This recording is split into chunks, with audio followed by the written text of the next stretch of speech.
అనసూయ, మధ్యేమైనా పోతుందా? ఇది నీ సొంతంగా కాదు, షో చేసుకుంటూ తిరగడానికి. కొంగుతూ కప్పుకోవే. ఏంటండి మీరు కోడిగుడ్డు మీద ఏకలు పీకినట్టు సంబంధం లేకుండా ఏదేదో మాట్లాడుతున్నారు? మనం ఆ ఇంట్లో ఉన్నది కొన్ని రోజులే అయినా కొత్త పెళ్ళం గురించి అల్లుడికి బుర్రలో ఎంత ఎక్కించాలో అంత ఎక్కించాం. ఇప్పుడు అదంటే కోపం ద్వేషమే తప్ప ప్రేమ పుట్టదు.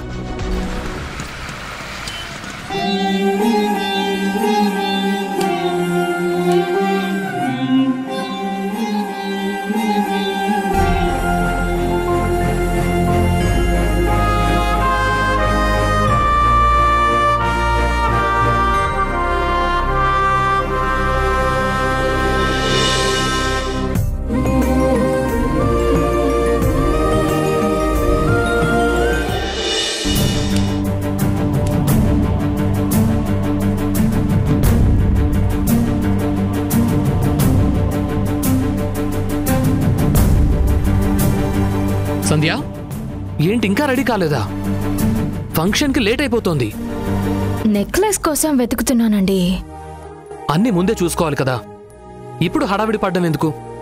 ఇప్పటికిప్పుడు ఫంక్షన్ ఉందని చెబితే హడావిడి కాకపోతే ఇంకేంటి? కొంచెం లేట్ అయినా సరే అంతా నీ వల్లే అని నా మీద సీరియస్ అవుతారు. సంబంధం లేకుండా ఏదేదో మాట్లాడతారు. Okay okay cool. నీ కోపం తగ్గాలని బయటకు తీసుకెళ్తుంటే మనసులో కోపం ఇంకా పూర్తిగా మాయమైనట్లేదే. అన్నీ మర్చిపోయాను, మాయమైంది కాబట్టే మీరు సడన్ గా చెప్పినా నేను రెడీ అయిపోతున్నాను. మీకు నెక్లెస్ పెట్టుకుంటే ఇష్టమని చాలా సేపటి నుంచి వెతుకుతున్నాను, ఎక్కడా కనపడట్లేదు. నా ఇష్టం కోసం కష్టపడుతున్నావా? Very nice. I like your dedication. నేనంటే ఎంత ప్రేమ లేకపోతే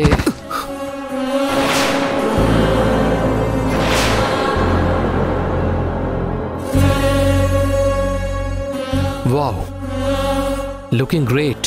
చాలా ఆపండి మీ వెటకారం. నేను ఇంకా రెడీ అవ్వకుండానే వావ్ గివ్ అని అంటున్నారు.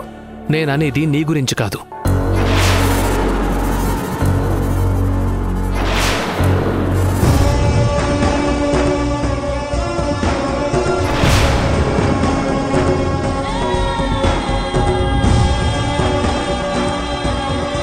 నీ రిలేటివా? నీ క్లాస్మేటా? ఆ ఫోటో ఇలా ఇవ్వండి. ఇస్తాను. నా క్వశ్చన్కి ఆన్సర్ చెయ్యి.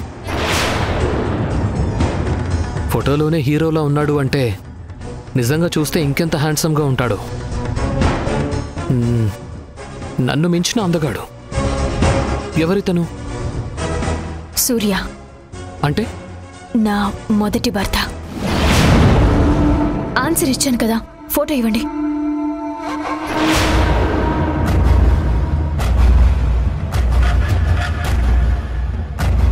అతను నువ్వు ఇంకా మర్చిపోలేదా? నన్ను పెళ్లి చేసుకున్నా సరే అతని జ్ఞాపకాలతోనే బతుకుతున్నావా?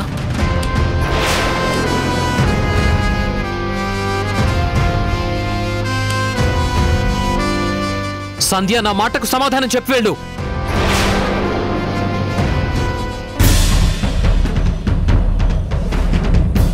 నీ మెడలో తాళి కట్టినా నేను నీకు భర్తనా, లేక చనిపోయినా కూడా ఇంకా నీతో పాటు ఉంటున్నా అతను ఇంపార్టెంటా?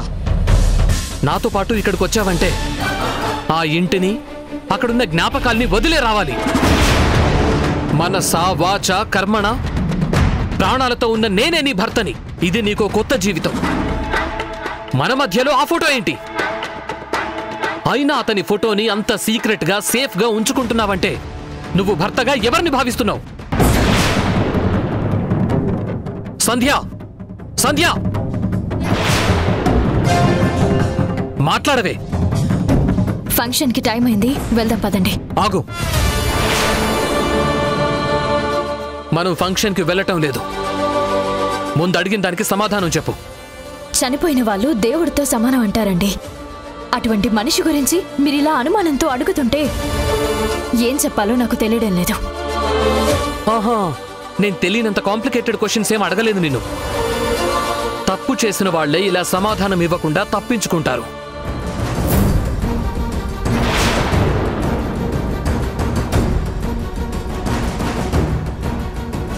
దయచేసి నువ్వు ఇలా చేయకు. అవునా?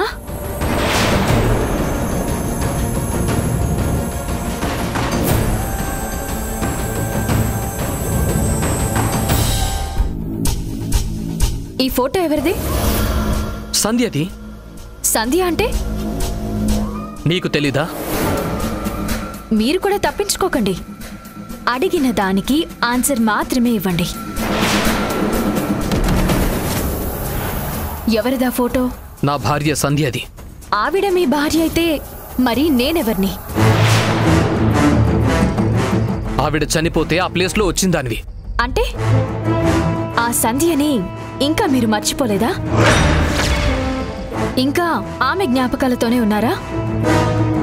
మెడలో తాళి కట్టించుకున్నా నేను మీ భార్యనా, లేక చనిపోయినా కూడా ఈ ఇంట్లోనే మీతో ఉంటున్నా ఈమె మీ భార్య? మీరు నన్ను పెళ్లి చేసుకున్నారంటే దాని అర్థం మనసా వాచా కర్మనా మీరు నా భర్తగానే ఉండాలని, నన్ను మాత్రమే మీ భార్యగా భావించాలని అర్థం. మీకు నాకు మధ్య ఈ ఫోటో ఎందుకండి?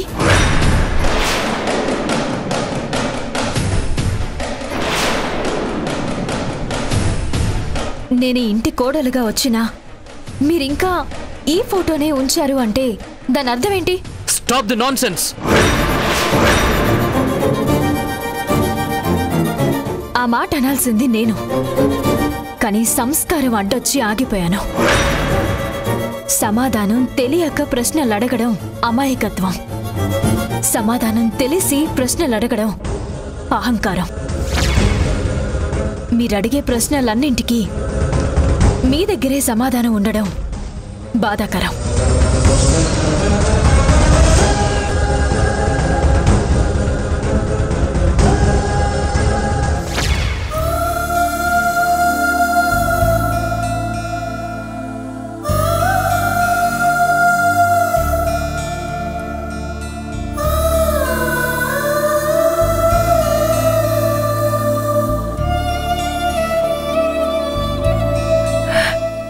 లక్ష్మి, లక్ష్మి,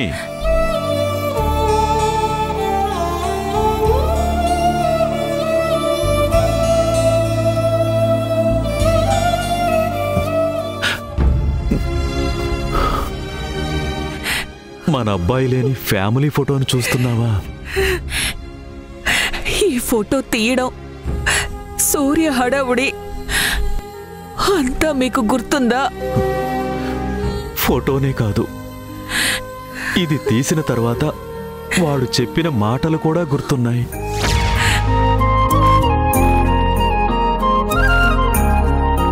సంధ్య కొంచెం రైట్. యా చాలా పర్ఫెక్ట్.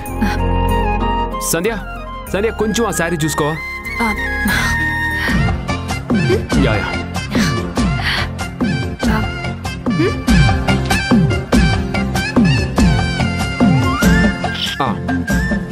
Super, perfect Sandhya. నీ పొజిషన్ అదే, అస్సలు కదలదు. అమ్మా నాన్న వచ్చిన తర్వాత వాళ్ళని ఫ్రేమ్ లో పర్ఫెక్ట్ గా ఉండేటట్టు నేను అడ్జస్ట్ చేస్తాను. మరి మీరెక్కడ నిలబడతారు? కొత్తగా అడుగుతావేంటి డార్లింగ్? నా ప్లేస్ ఎప్పుడు నీ హార్ట్ లోనే కదా. హార్ట్ లో ఉంటే ఫోటోలో కనిపిస్తుందా? కరెక్టే కదా. అయితే నీ పక్క నిలబడతానులే. సరే. అమ్మా నాన్న ఎక్కడా? వీళ్ళు ఫోటో అనుకుంటున్నారా, పెళ్లిపీటల మీద కూర్చోడానికి వస్తున్నారా? ఎంతసేపు? అమ్మా నాన్న. అయిపోయింది. ఆలస్యం అంతా మీ నాన్నదే. అబద్ధం చెబితే అతికినట్టుండాలి లక్ష్మి. సింగారించుకోవడంలో ఆడదానికి మగాడు ఎప్పుడూ పోటీ కాదు. అది బయట, కానీ మన ఇంట్లో పూర్తి వ్యతిరేకం. నాన్న సూర్య, ఒకసారి గదిలోకి వెళ్ళు. మీ నాన్న అది కాదు ఇది కాదు అని ఓ 10 చొక్కాలైనా మార్చుంటారనుకో. వాణ్ణి అడగకుండానే ఎందుకు నిందలు వేస్తున్నావే? నింద కాదు, నిజం. సరే సర్లేమ్మా, ఎన్ని మార్చినా ఫోటో కోసమే కదమ్మా. నీ పక్కన నాన్న కూడా అందంగా కనిపించాలంటే ఆ మాత్రం కష్టపడాలమ్మా, తప్పదు.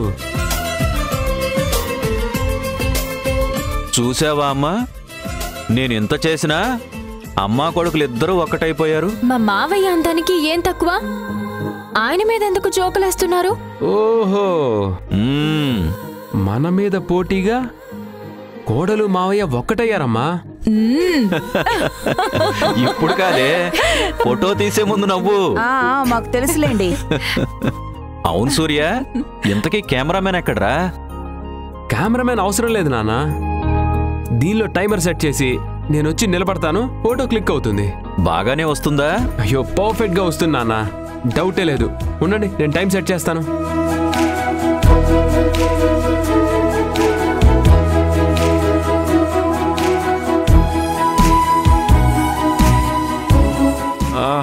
ఓకే, వచ్చేస్తున్నా. త్వరగా రారా. తొందరగా రండి. వస్తున్నాను. స్టడీ మీరు స్టడీ. మీరు రండి. ఓకే.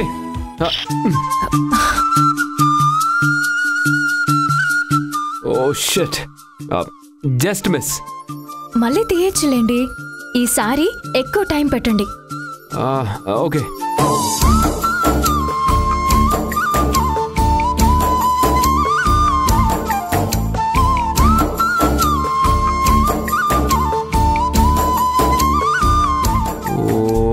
షిట్, టైమర్ పనిచేయట్లేదు.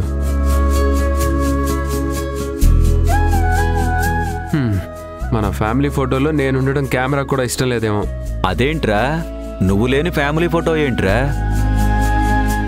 సరిగా చూసి సెట్ చేయి. సరే నాన్న.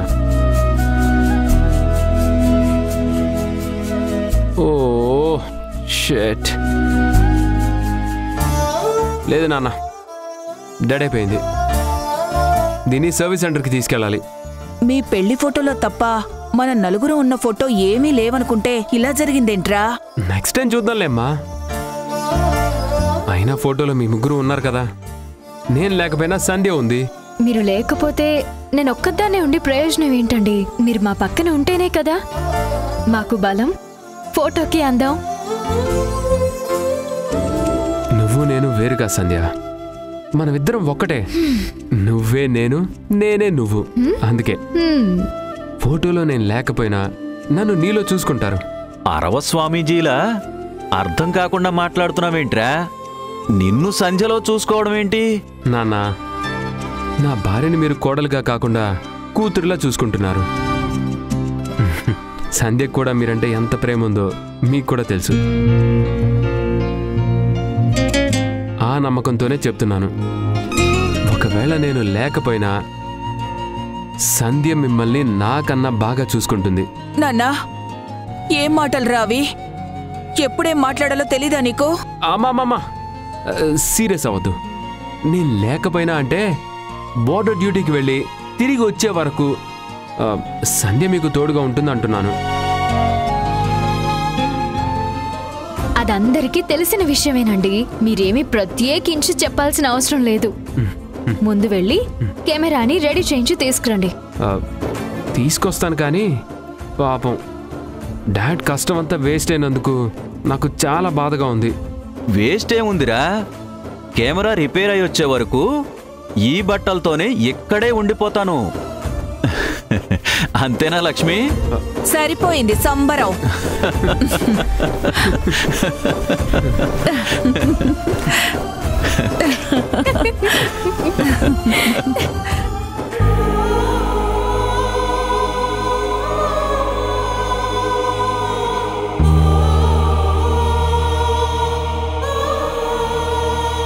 కెమెరా బాగవ్వలేదు, ఆ నవ్వులు ఫోటోలో పడలేదు. ఇలాంటి ఫోటోలు సంఘటనలు చూస్తుంటే జీవితంలో ఒక్కోసారి ఆ దేవుడు భవిష్యత్తు గురించి ముందుగానే సూచనలిస్తాడేమో అనిపిస్తుంది. ఫోటో కోసం మనల్ని రెడీ చేసిన వాడు మనతో లేకుండా పోయాడు. సూర్య ఫోటోలో లేకపోయినా మన చూపులన్నీ వాడి మీదే ఉన్నాయి. వాడు లేని ఫ్యామిలీ ఫోటో అంటే మనకి మిగిలేది ఎదురు చూపులే కదా లక్ష్మి.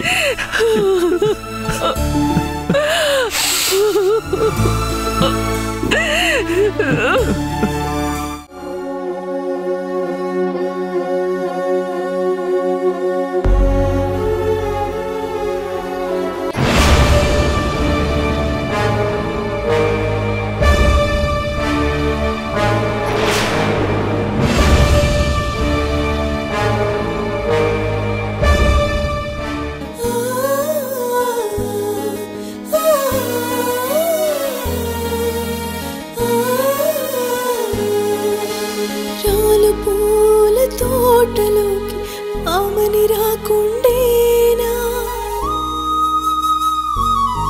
నిసిరాతిరైనా ఆకాశం వెన్నెల లేకుండేనా మసకేసిన మలి సంధ్య తొలి సంధ్య నుదుట సింధూరం నీలరాలు సిరిమల్లి అవని సిగలు సౌభాగ్యం ఎడారి దారి భారమైనా నీ నీడ తోడు వీడేనా చైత్రం తన గూడుకెంత దూరమైనా కోకిల పాడకుండేనా వసంత కోకిల మది మీటే పాటలా వసంత కోకిల విరితేటి తోటలా నీ మెడలో తాళి కట్టినా నేను నీకు భర్తనా లేక చనిపోయినా కూడా ఇంకా నీతో పాటు ఉంటున్నా అతను ఇంపార్టెంటా? అయినా అతని ఫోటోని అంత సీక్రెట్ గా సేఫ్ గా ఉంచుకుంటున్నావంటే నువ్వు భర్తగా ఎవరిని భావిస్తున్నావు?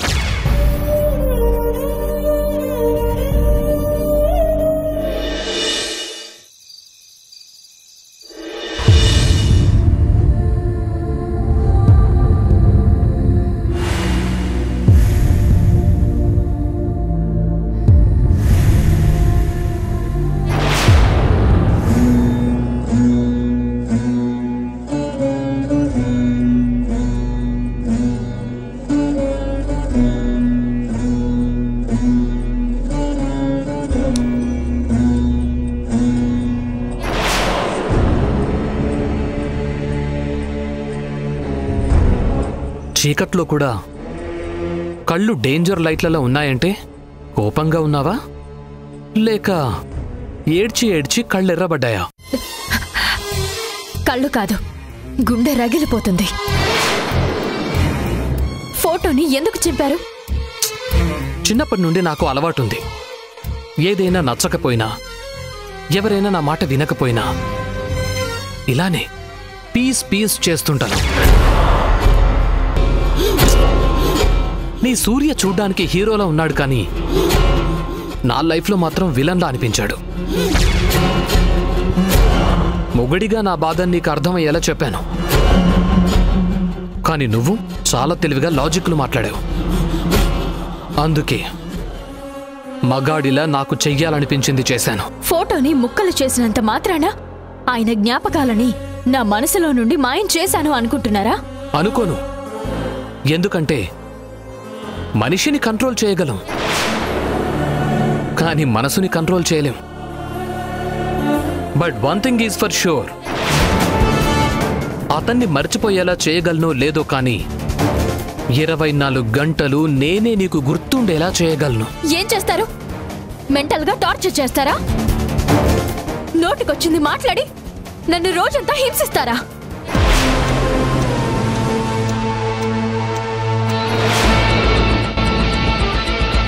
వావ్, పగిలిన గుండెను అతికించినట్టు ముక్కలని పేర్చేశావా? వద్దు, ఆ ఫోటోని ముట్టుకునే అర్హత కూడా మీకు లేదు. చనిపోయిన వాళ్ళకి చేతులెత్తి నమస్కరించడం నాకు తెలిసిన సంస్కారం. అందుకే ఇంటికి రాగానే మీ మొదటి భార్యని దేవతలా భావించి నమస్కరించాను. నమస్కరించిన చేతులతోనే పగలగొట్టవని గ్యారంటీ ఏంటి? అలా చేస్తే మీకు నాకు తేడా ఏముంటుంది? అయినా మీరు చేసిన పనికి కొంచెం కూడా సిగ్గనిపించట్లేదా? లేదు సంధ్య, బాధ అనిపించింది. ప్రాణాలతో ఉన్న నేనుండాల్సిన చోట చనిపోయిన మరో మనిషి ఆల్రెడీ ఉండడం చూసి బాధేసింది. అవన్నీ తలుచుకుంటూ ప్రతి సంవత్సరం కర్మకాండలు చేసుకుంటూ నువ్వుంటే తాళి కట్టిన నేను చేతకాని వాడిలాగా నువ్వేం చేసినా చేతులు ముడుచుకుని కూర్చోవడం తలుచుకుని నా మీద నాకే కోపం, చిరాకు, అసహ్యం, బాధ అన్నీ కలిపొస్తున్నాయి. నేనెంతగా ప్రేమించానో నీకు తెలియదు సంధ్య. నీ మనసులో, ఊహల్లో ప్రతి క్షణం నేను మాత్రమే ఉండాలి. వేరే ఎవ్వరికీ చోటు ఉండకూడదు. నాకు పోటీ రాకూడదు. కారణం ఏదైనా సరే, లాజిక్ ఎలాంటిదైనా సరే, నీ మనసులో ఇంచు కాదు కదా, మైక్రోమీటర్ చోటు తగ్గినా సరే నేను తట్టుకోలేను. నా మాట నువ్వు లెక్క చేయలేకపోతే నేను పశువులా మారిపోతాను. పిచ్చోడ్లా బిహేవ్ చేస్తాను. నోటికొచ్చింది వాగుతాను, చేతనైంది చేస్తాను. మీరు ముక్కలు చేసింది ఫోటోని మాత్రమే. దాన్ని తిరిగి అతికించడం కష్టమేమో గాని శాశ్వతంగా ఆయన్ని మర్చిపోవడం అసాధ్యం. మీరెన్ని రకాలుగా ట్రై చేసినా ఆయన జ్ఞాపకాలని మాత్రం చెరపలేరు.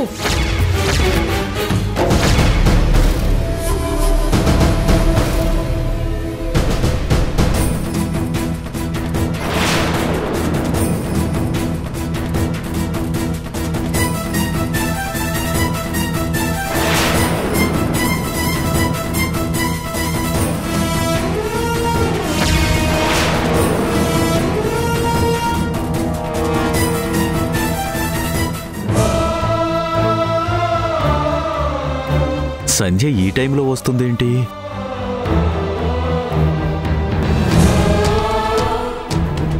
అమ్మా సంధ్య, ఎంత పొద్దున్నే వచ్చావేంటమ్మా? ఆఫీస్కి వెళ్ళలేదా? నేనెక్కడికి వెళ్ళను నాన్న, ఇక్కడే ఉంటాను.